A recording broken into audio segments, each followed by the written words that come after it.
Am I the a-hole for demanding my widow's sister-in-law and her kids to leave after she put a lock on the bathroom door and denied my daughter access to it?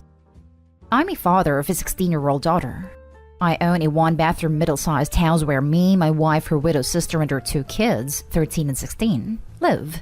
My daughter had issues with her mother and requested to live with me permanently. I had legal stuff finalized and my daughter moved in with us a month ago. She and her stepmom get along, and so far everything was going well. My daughter had her period days ago. Nothing new, nothing strange, except my sister-in-law came to me complaining about my daughter leaving used pads in the bathroom, causing her sons to see them. I asked where exactly and she said in the trash can. I laughed in her face asking if she thought this was abnormal or strange.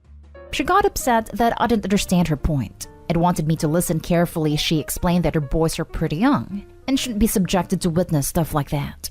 I said I'll see what I can do. I talked to my daughter and made sure she wasn't just leaving her used pads in full display inside a trash can. Turns out she wraps them in toilet paper, which is enough in my opinion. I told my sister-in-law there was no problem then, and she should quit being too sensitive over her boys. She got mad saying I was dismissing her concerns, and reminded me her oldest has blood phobia, and my daughter, even though doing it unintentionally, keeps leaving her pads exposed. I welcomed any ideas to fix this, and she suggested my daughter throw her used pads outside house. I stopped arguing at that point because of how ridiculous she was being. She threatened to change the bathroom door lock if I don't do something, but I laughed her off. Then my daughter called me the next day after getting back from school, saying her step-aunt refused to let her use the bathroom and was keeping it locked. She had to use her new friend's neighbor bathroom, but called me to let me know. I was freaking livid and went home and blew up at my sister-in-law. She apologetically said the lock was only for when my daughter tries to leave her pads inside, and that she would have allowed her if she agreed to put her used pads elsewhere, but my daughter was stubborn. I told her she was out of her mind to get a new lock for my door in my own house and keep my daughter from accessing the bathroom. I removed it quickly, and she kept lashing, then called my wife. My wife came to calm us down, but I told her and sister-in-law that I have no problem kicking her out. My sister-in-law started crying, and my wife said her sister is a widow and will be homeless without us, but I said I stopped giving a crap the minute she tried to keep my daughter out of the bathroom. I demanded she leaves, but my wife said I was unfair to those kids. I bluntly said not my problem and she has 6 days to move out. Now for the top comments. Not today home. Boys are pretty young. Teach them that women have periods then. Christ. Your daughter has a great father. Tell sister-in-law if she doesn't like it, she can get out. Seriously, the boys are 13 and 16. They can deal with it and be glad they aren't the ones getting periods. 13 and 16 is old enough to learn not to dig through the bathroom trash. Not today home. Yay, Opie. Widows with 16-year-old and 13-year-old kids can well afford to work a full-time job, since the kids are in school most of the day and can stay alone for, say, 3 p.m. to 6 p.m. Or she can apply for welfare, food stamps, Section 8 housing, go to a shelter, ask her late husband's family for help. The possibilities are endless. She started receiving benefits after her husband passed away, but she complains it's not enough to provide for her 2 kids. The rest of my in-laws are negative and won't help. Everyone sucks here and there's an easy solution. The sister-in-law has to leave, but you let the kids stay. No sense punishing them for having a neurotic mom. Your sister-in-law is a monster, and I'm pretty sure what she did counts as some form of child mistreatment. But putting 2 kids on the street would also be horrible. Protecting your daughter should not involve endangering other kids. I don't think Opie's an a-hole. Sister-in-law literally locked Opie's daughter out of the bathroom in house I presume she doesn't pay anything towards.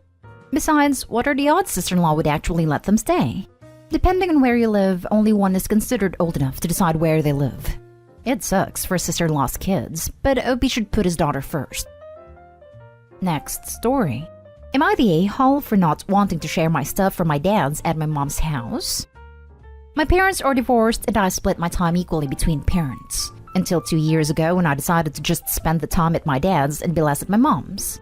My reasons were largely to do with it being less crowded at my dad's. It's just me, him, and his wife. At my mom's, it's her, her husband, his 4 kids, and his 2 nieces who all live with him full-time. It bothered my mom because she thought I would love having a big family.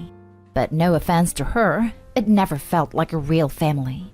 They were her family, sure, because she married her husband, but it never felt like that marriage made us all anything. They were just random people. I never found anything in common with any of them, and I never felt love for them, except my mom. It was easier being there less. There was less pressure to hang out with them, and it didn't annoy me as much having so many other kids around.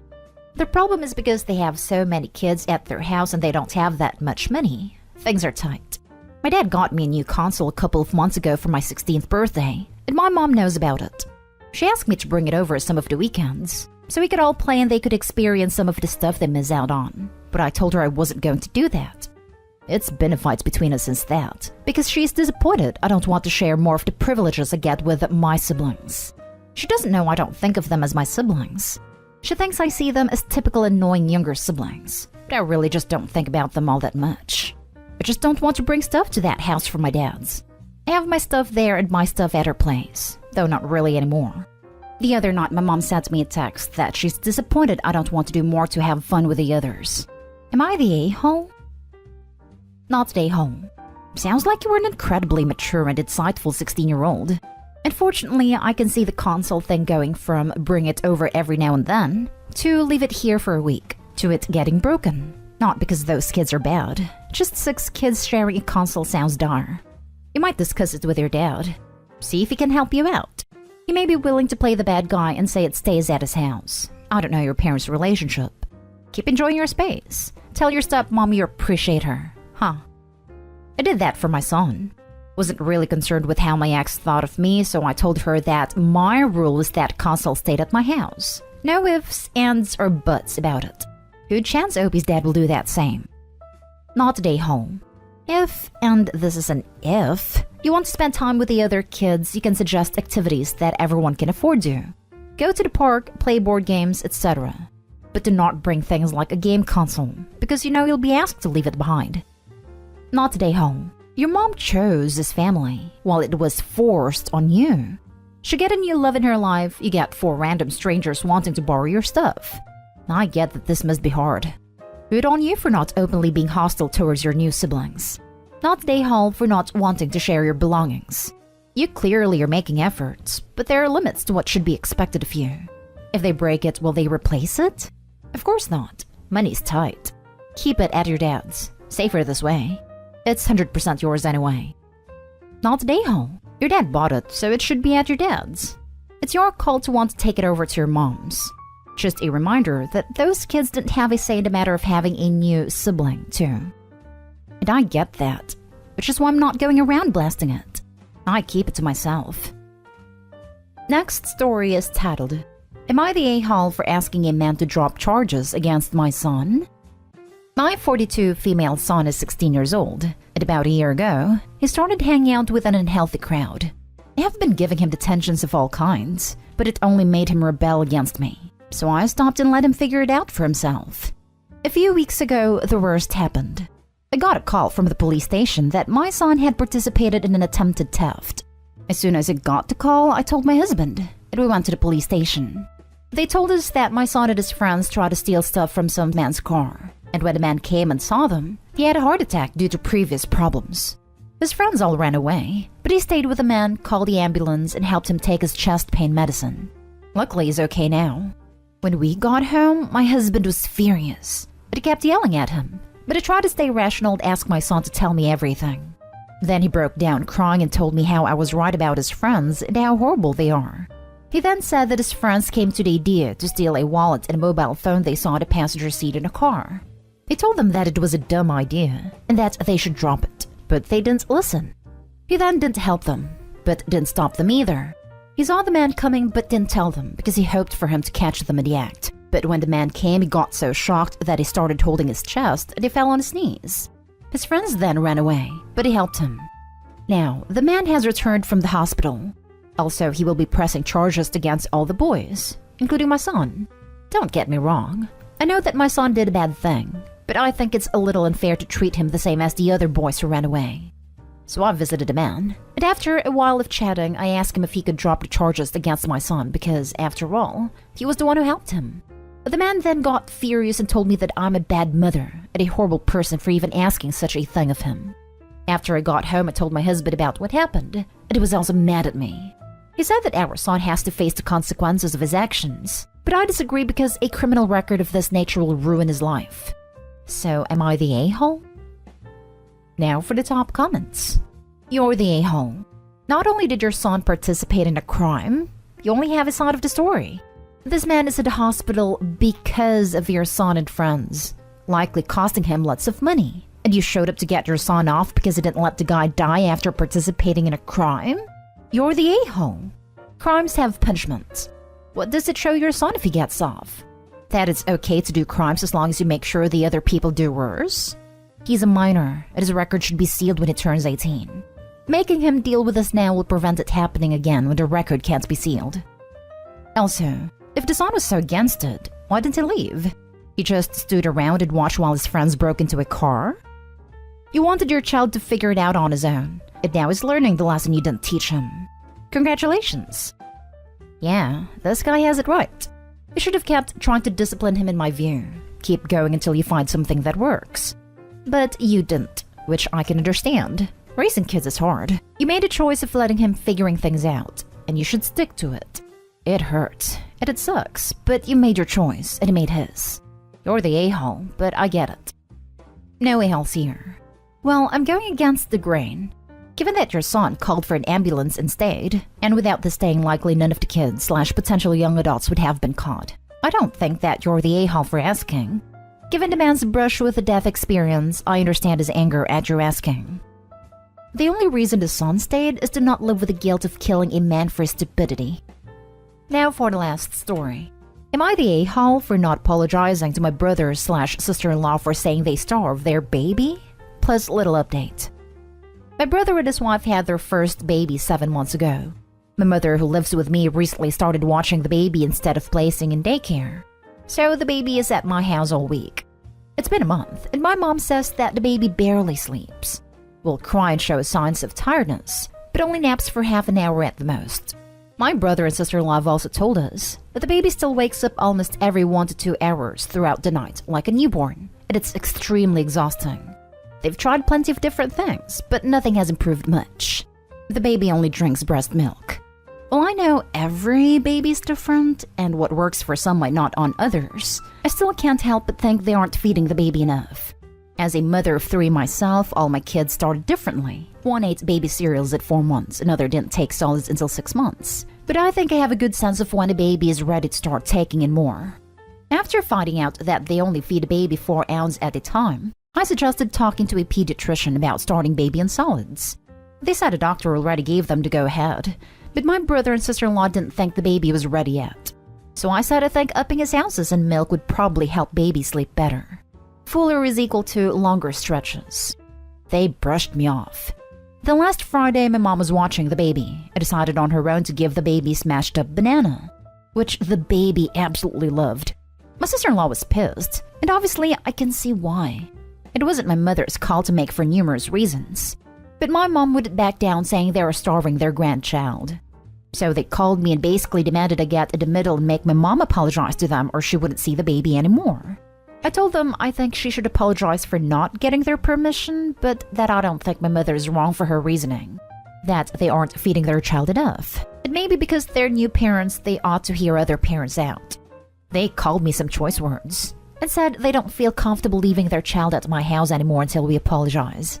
I said I wouldn't give their baby anything they didn't want me to, but that I will not apologize for voicing my opinion. Am I the a-hole for not just apologizing and keeping my opinions to myself? Now my mother and I might not get to see the baby for the foreseeable future. Now for the top comments before the little update. You're nicer than I am. I would have called their pediatrician. They are a mandatory reporter, and this could easily be a CPS issue. Kids die because of stuff like this. But they saw a doctor, and they would have noticed if the baby is not gaining weight. There's so much info missing in this post. Does the baby gain weight? Does he reach his milestones? Is he only getting pumped milk or milk directly from the mother too? Nature doesn't let you track volume, so you never know how much they drink. Not stay home. Call the pediatrician. I had an in-law that was starving her infant son. I was getting ready to call CPS when the pediatrician yelled at her, told her to get the baby a high chair and start feeding him. Info. Is the baby actually underweight and failing to thrive? If baby's breastfeeding, you have no idea how much baby is having at a time. 7 months is roughly the right time to start on solids for most babies. But you do realize that when you start yours on solid at 4 months, that's totally against medical advice now, right? 6 months is the earliest they should be introduced to anything other than breast milk/formula. So I need more info to judge this one. If baby is underweight, then you're not the a-hole. But if baby is developing properly as a healthy weight, is determined by a professional who has been mapping their growth and weight, etc., then you're absolutely an a-hole. Edit and slight update. I see a lot of call CPS. Neither my mom nor I think involving CPS is appropriate. We know the parents love their baby and are just worried about giving baby the wrong thing. Baby has regular checkups and doesn't seem like he misses a meal. There's never been any reports of malnutrition, so this is why, I assume, parents have felt comfortable going at the pace they are. We know the baby eats 4 ounces at a time because that's how much are in each bottle, and sister-in-law says 1 bottle each feeding, but we have no idea how much baby drinks when she directly breastfeeds at home. She works part-time, so baby's only with mom for 6 hours a day at most. That's about 2 to 3 bottles worth. I know I said I think they aren't feeding baby enough, but that was out of concern for sleep and parent sanity, and not because I think they're purposely starving their child. I talked with my brother and told him my concerns.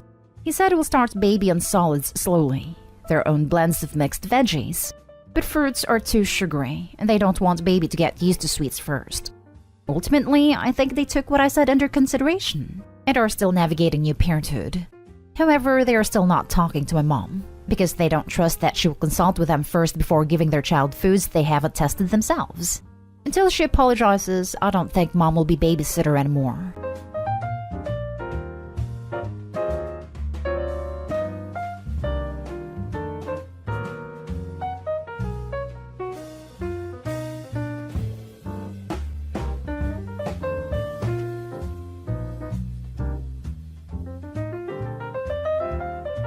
Not the a-hole for accepting a bonus and then quitting? I worked for a company as an engineer. I originally told the owner that I expected $35 an hour, which was the average for my position at a time. I agreed to $24 per hour with the understanding that I would work my way up as I proved myself. Yes, that was naive. After 2 years, they increased my pay to $26 an hour. I brought up my expected pay from way back when, but I was told to keep working for it. Another company sent me a job offer for about $54 per hour and better benefits. I had planned to accept the offer and had a final interview set up where I was to give my answer. The day I was supposed to give my answer, the owner brought me into a meeting with a lot of higher-ups. He and the other managers congratulated me on my hard work, said I finally qualified for the bonus program, and then gave me a $5,000 bonus check. The kudos and the bonus were nice, but I had been saying I expected a certain pay rate for 2 years. I had gone above and beyond my duties. The average salary for my position had increased in that time, and I had been very open with my boss about that. I took the bonus, accepted my new job offer, and told my manager the next day. I was told that I shouldn't have accepted the bonus and that it was immoral. From my point of view, the bonus was a thank you for all my hard work, not a bribe to keep me on. Should I have not accepted the bonus? Am I the a-hole? Now for the top comments. Not the a-hole. That bonus was for underpaying you all this time, not an advance on future work. And by chasing it as a bonus rather than a pay raise, they could easily not pay it next year, and you'd have to work a whole year for the lower rate again. Take the money and enjoy your new job. A bonus is a one-time payment, not a salary correction. They were never planning to pay OP what is worth long-term. He did the right thing. If they truly valued his work, they would have increased his hourly wage, not dangled a temporary incentive. He doesn't owe them anything. Not the a-hole. The way a lot of people look at compensation is, a bonus is a reward for work you've already done. Stock is for future performance. So that bonus was yours for all of the hard work you had already done. There are plenty of people who will quit a job but stay around long enough to get a yearly bonus, where it's offered. That is not immoral since it's for work already done. I got laid off and still got my bonus. It was a WTF moment, but showed the bosses had no choice. I still got a bonus after leaving a company. They were given once a year at the same time every year and based on a percentage of profits. Since I'd contributed to 10 months of work towards that profit cycle, they gave me a prorated bonus 2 months after I stopped working for them. I had no idea they were going to do that. It was a nice little surprise direct deposit. Not the a-hole. You earned that bonus.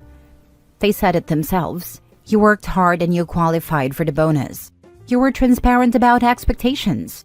I believe the $5,000 is the definition of too little too late. Especially since it's equivalent to roughly $2.50 an hour pay raise if you worked 40 hours a week. Next story. Am I the a-hole for refusing to fund my boyfriend's genius idea? I, female 24, have been dating my boyfriend, male 29, for 3 years.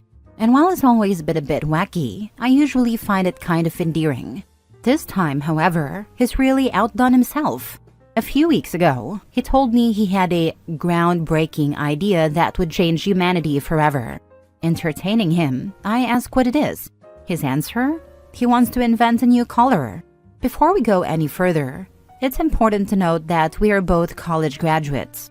I graduated in biochemistry last year, and my boyfriend graduated in philosophy a few years before, which makes this all the wilder, I guess. I try to gently point out that colors exist as part of the visible spectrum of light. So unless he was about to discover a new wavelength, this might not be possible. But he waved me off, calling me close-minded and saying he was enlightened in a way you'll never be. At first I just nodded and let him ramble about his vision. But then he told me he needed funding to start his research. Specifically, he wanted me to give him $4,000 so he could buy supplies, including advanced art tools, a lab coat because apparently scientists wears them so it would make him feel smarter, and, wait for it, a trip to the desert because he thinks the pure sunlight there will inspire him. I told him absolutely not. I'm saving for grad school, and even if I weren't, I'm not dropping thousands of dollars on his, whatever this is. He got mad, saying I didn't believe in him or his potential to revolutionize human perception. He even accused me of being jealous that he had a world-changing idea, and I didn't. I got really heated, and he ended up saying a lot of things about using my card since he knew the details anyway. For reference, he's been unemployed for a while now, while I have a regular job. I ended up saying some things I do regret, but a lot of it was in retaliation. Now he's sulking and telling everyone I'm unsupportive and afraid of innovation. His friends are backing him up, saying I should be encouraging his creativity instead of crushing his dreams. Am I the a-hole for refusing to fund his quest to invent a new color? Edit. Regarding drugs, we smoke weed occasionally but haven't in the past few weeks. I've never seen him do any other drugs, nor have I found any in the house. So I don't know if I can really blame this on a bad trip. Saying he was enlightened in a way you'll never be. With his superior enlightened brain, he should easily be able to figure out how to make $4,000 himself. Not the a-hole, but you would be if you allowed a delicate genius to demean himself by begging for money from a lesser intellect. He's obviously better than that. My reply was obviously glib, but there is the possibility that he's having some sort of mental breakdown that requires professional attention. I would suggest to OP to request a new credit card number, so he no longer has the number memorized. This was exactly what came to my mind first too. Proactively cancel that card and ask for a new number. Then be sure it's stored somewhere he can't easily see or memorize. Also, OP, keep checking your credit card account so that the moment you see a single charge that isn't yours, you know is stealing from you intentionally. Nah, she needs to open a new account at a different bank, transfer the vast majority of her money to it, hide all evidence of it, and keep the card somewhere else that's not her wallet. Make sure it isn't connected to PayPal, Cash App, or any other way he can send money to himself. She needs to change her online banking, Cash App, PayPal, and email passwords and fully cut this guy off. She needs to break up with him or tell him he goes to therapy with her or it's over. As a woman, I'll never understand the crap some of us let partners put us through. This dude would be an ex the second he insulted my intelligence and threatened to steal my money without permission. Y'all ladies gotta grow backbones and some standards. Damn. Not the a-hole, but I'm concerned about him. This sounds less wacky than like a possible symptom of mental or neurological illness. I'm not a doctor or a psychologist, but if someone close to me said this and seemed serious about it, I'd be seriously concerned about their health. Yeah, and he's in a prime age range for psychological issues to pop up. He sounds kind of manic. Weed can cause psychosis in people who are already prone to psychosis. It can definitely bring a disorder out earlier than it would have. Mini update. Thank you all for the advice. I've moved the majority of my money into my second bank account for now, which I'm pretty sure he doesn't have access to. In terms of his mental health, I'm not in the habit of sharing his personal history online. But after seeing all your comments, I do agree that this might be a mental health issue. I'm going to attempt to approach him with the idea of a consultation tomorrow. If anyone has any advice on how to bring it up without it coming across as insulting, I'd appreciate it. I know he was down after losing his job, but your comments have made me more worried about more serious illnesses that he may have. Next story. Am I the a-hole for not telling my uncles we won't inherit anything? Before my 18-male grandma passed away, she and I had an arrangement. She gave me money to buy horror novels, and I read them to her twice a week. We spent a fair amount of time together. During one of our last sessions, she confided in me that she wanted to leave all her money to charities, but decided to leave a college fund for my cousin 16 female since Uncle Henry lost a massive part of his savings through gambling. The guy thought he could recover all he lost by making a big bet on Mike Tyson, but then Jake Paul won, so he ended up losing even more. Grandma asked me not to tell anyone about this, and I didn't. I kept my mouth shut. When my dad and uncles found out, they reacted in different ways. Dad wasn't really that surprised, since Grandma was rather charitable, especially in her later years. Uncle Henry was grateful for the fund, but Uncle John was quite upset, saying that she was their mom and should have left them something. All three of them got suspicious and asked me if Grandma told me about this during one of the afternoons I spent at her place. I admitted that I knew about it, and Uncle John said I should have told them first instead of letting them find out this way, that it wouldn't hurt so much if he had time to prepare instead of being caught off guard. Now for the comments. Not the a-hole. You had private bonding with your grandma, and she told you about a decision that she made. You did not have to spill it to anyone else. In fact, it would have been chaos if you had. Uncle John didn't want time to process and not be surprised. He wanted time to go to his mother and pressure her in her dying days to give him money.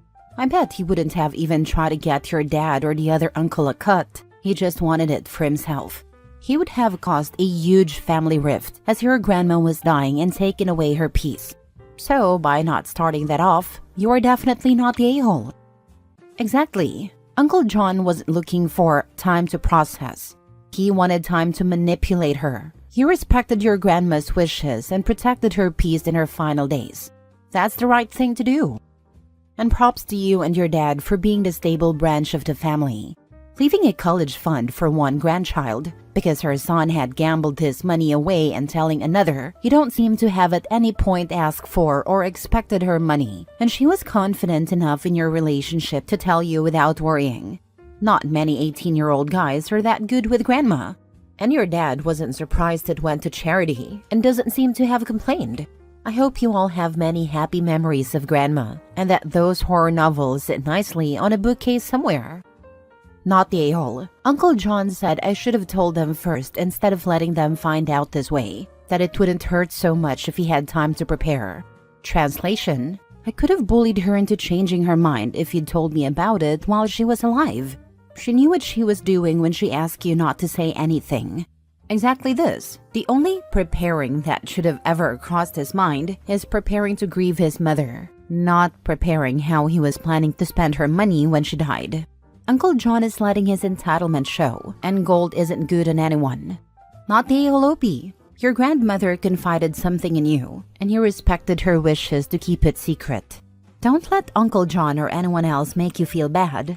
It's them who should feel bad for acting entitled to someone else's money. Next story. Am I the a-hole for refusing to pay my friend $60 that I owe him? I, 30 male, and my close friend Jake, 29 male, have been close for years. Over the years, I've lent Jake money so many times. I'm talking $50 here for gas, $100 there during a trip, even once $300 when I needed to buy an emergency PS5. I never really kept track because I trusted him. He paid me back some of it over time, but he still owes me a decent chunk, which I've never bugged him about. He would occasionally gift me skins in the games we play in an attempt to balance the books. A few weeks ago, Jake covered my $60 when I left my wallet at home during a group dinner. I told him I'd get him back, but life got busy and I totally forgot. A few days ago, he texted me, "Can you send me that $60 from dinner?" I apologized for forgetting and said I'd sent it that night, to which he replied, "I shouldn't have to chase you for this, man." That rubbed me the wrong way. I didn't say anything at the moment, but it really started to bug me. I thought about all the times I lent him money and how I never pressured him to pay me back. I never once sent him a passive-aggressive text or made him feel bad about it.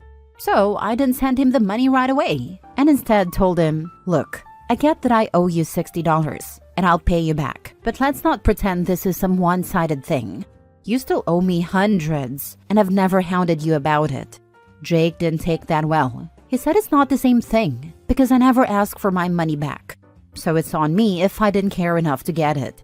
Now he's mad at me, thinking I didn't pay him back intentionally, saying I'm deflecting to avoid paying him back, and that I'm being a bad friend.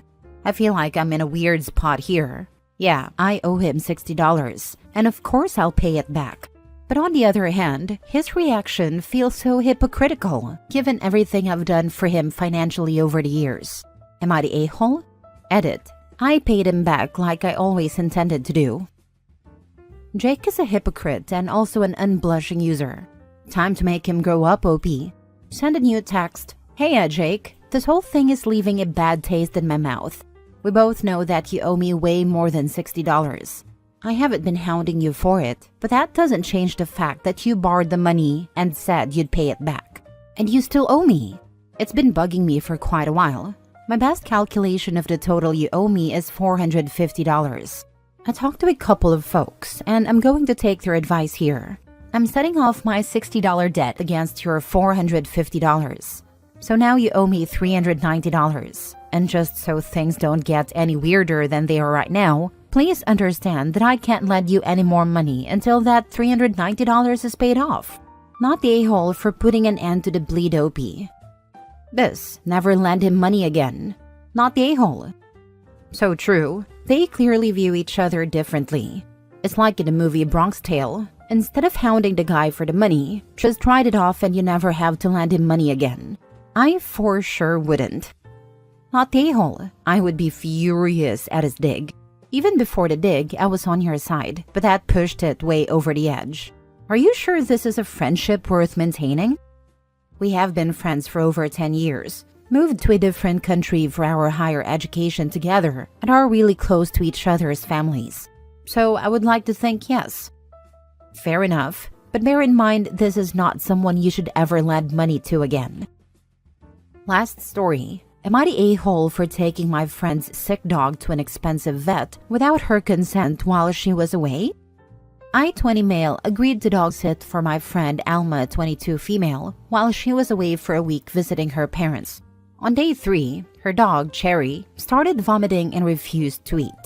I called her, but she didn't pick up. She was at a festival. I panicked and took Cherry to the emergency vet, where they diagnosed her with a blockage and performed a $1,400 surgery. Cherry's fine now. When Alma got back, I gave her the bill, explaining it was an emergency and that it was my only option. She completely blew up, saying she'd never have approved such an expensive procedure and would have waited to see if Cherry improved. She says she's broke and can't pay me back. Our mutual friends are split. Some say I saved Cherry's life and didn't have any better options, while others say I overstepped by not waiting longer because it's not like a dog could die that quick. Alma's now ignoring me and telling everyone we know that I forced her into debt. Am I the a-hole? Not the a-hole. A blockage can kill any dog quickly.